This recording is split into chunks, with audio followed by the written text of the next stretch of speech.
ওই সেনা পাঠাও। আদেশ করেন মহারাজ।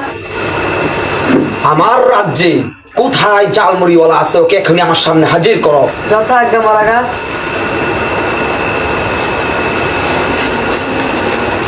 আমার কি কোথায় ভুল হয়েছে মহারাজ? তুমি নাকি খুব সুন্দর জালমুড়ি বানাও, আমাকে জালমুড়ি বানিয়ে দাও। যদি তোমার জালমুড়ি খেয়ে আমার মন ভরে তাহলে তোমাকে পুরস্কৃত করা হবে, আর যদি তোমার জালমুড়ি খেয়ে আমার মন না ভরে তাহলে এই রাজ্যে তুমি আর কোনোদিন জালমুড়ি বিক্রি করতে পারবে না। যথাজ্ঞা মহারাজ।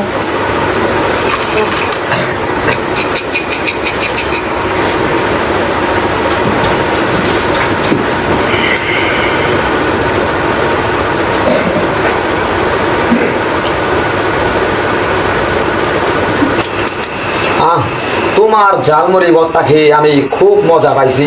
তোমার জালমুড়ি ভর্তা খুব সুস্বাদু। এই নাও তোমার পুরস্কার। ধন্যবাদ মহারাজ।